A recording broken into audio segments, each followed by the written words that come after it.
Hello students, welcome to desert rose سائکس۔ میرا نام علی حسن ہے اور آج کا جو ہمارا ٹاپک ہے اس کا نام ہے دا نیچر آف چائلڈہڈ۔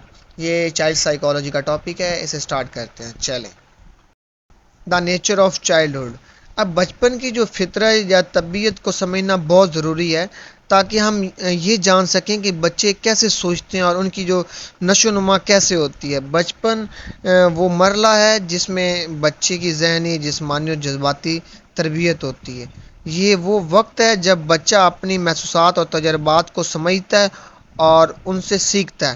اب مثال کے طور پر ایک چھوٹا بچہ جب کوئی نئی چیز دیکھتا ہے تو وہ اسے چھو کے اس کی محسوسات کو جاننے کی کوشش کرتا ہے۔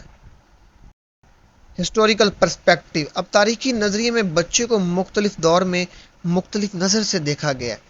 ایک زمین میں جیسے کہ بچے کو مینیٹر اڈلٹ سمجھا جاتا تھا، مطلب یہ کہ وہ صرف چھوٹے جسم کا بڑا انسان ہے۔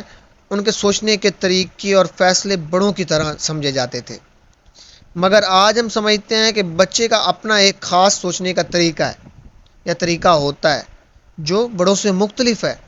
تاریخی حوالوں سے ہم دیکھتے ہیں کہ مڈ ایول یورپ میں بچوں کو اسکول کے بھیجنے کی بجائے ڈائریکٹلی کام پہ لگا دیا جاتا تھا۔ اب ہم بات کرتے ہیں چائلڈ ایز مینیچور ایڈلٹ۔ اس نظریے کے مطابق بچے جو چھوٹا بچہ تھا اس کو بڑا سمجھا جاتا تھا، یعنی ان کے پاس بڑوں کی طرح سوچ اور سمجھ تھی۔ ان کے تصور ایسے طریقوں میں ظاہر ہوتا تھا جہاں بچے کو کم عمر میں ہی ذمہ داریاں دے دی جاتی تھی، جیسے کہ کم عمری میں مزدوری کرنا۔ مگر اب یہ سمجھا جاتا ہے کہ بچے کی سوچ اور سمجھ بڑوں سے بالکل مختلف ہے۔ اب ہم بات کرتے ہیں چائلڈ ایز وکٹم پہ۔ یہ نظریہ اس بات کو سمجھتا ہے کہ بچے اکثر اپنے جو معاشرتی اور اخلاقی حالات کا شکار ہوتا ہے۔ بچے کو ان فیکٹر کو سامنا کرنا پڑتا ہے جو ان کے کنٹرول میں نہیں ہوتے، جیسے کہ غریبی، علم کی کمی یا ڈومیسٹک وائلنس۔ بچوں کو اکثر اس مشکل حالات میں معصوم سمجھا جاتا ہے، جیسے کہ ایک غریب گھرانے کا جو بچہ ہے جو اسکول نہیں جا سکتا، اسے یہ سمجھا جاتا ہے کہ وہ ان حالات کا شکار ہے جو اس کی کنٹرول میں نہیں ہے۔ اب بات کرتے ہیں کلچرل پرسپیکٹیو پر۔ ہر سوسائٹی اور کلچر کا اپنا ایک خاص نظریہ ہوتا ہے بچوں کے بارے میں۔ مختلف کلچرز میں بچوں کے جو بارے میں مختلف سوچ اور روایات ہوتی ہیں۔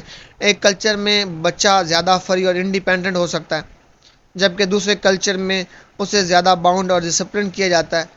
مثال کے طور پر ویسٹرن کلچرز میں بچوں کو انڈیپینڈنٹ دی جاتی ہے کہ وہ خود سے سیکھیں، جبکہ ایسٹرن جو کلچر ہے اس میں پیرنٹس ان کی ہر ایکٹیویٹی کو گائیڈ کرتے ہیں۔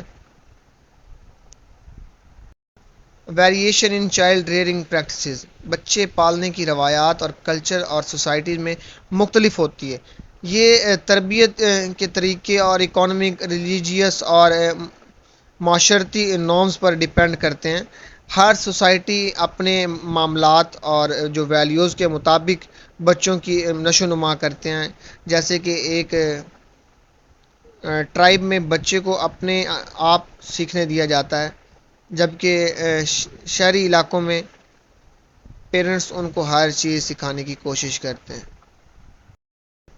اب ہم بات کرتے ہیں انڈیویجولسٹک اور کولیکٹیوسٹک اورینٹیشن پہ۔ یہ کانسیپٹ اس بات کو درست کرتے ہیں کہ بچے کو انڈیویجول فریڈم دی جائے یا پھر اسے سوسائٹی کا حصہ بنایا جائے۔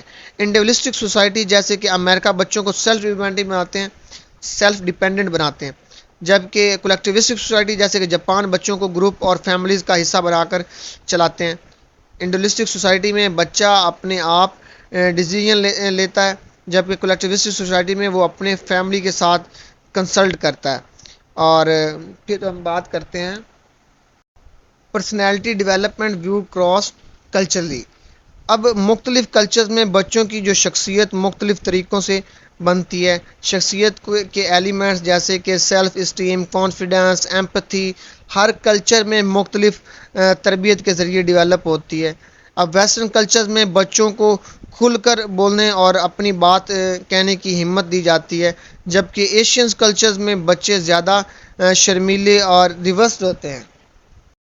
اسٹوڈنٹس، امید کرتا ہوں آج کا لیکچر آپ کو سمجھ آیا ہوگا۔ اگر آپ کو لیکچر اچھا لگا ہے چینل کو سبسکرائب کریں، بیل آئیکن کو دبانا مت بھولیں، ویڈیو کو لائک کریں، کمنٹ کریں۔ Thank you.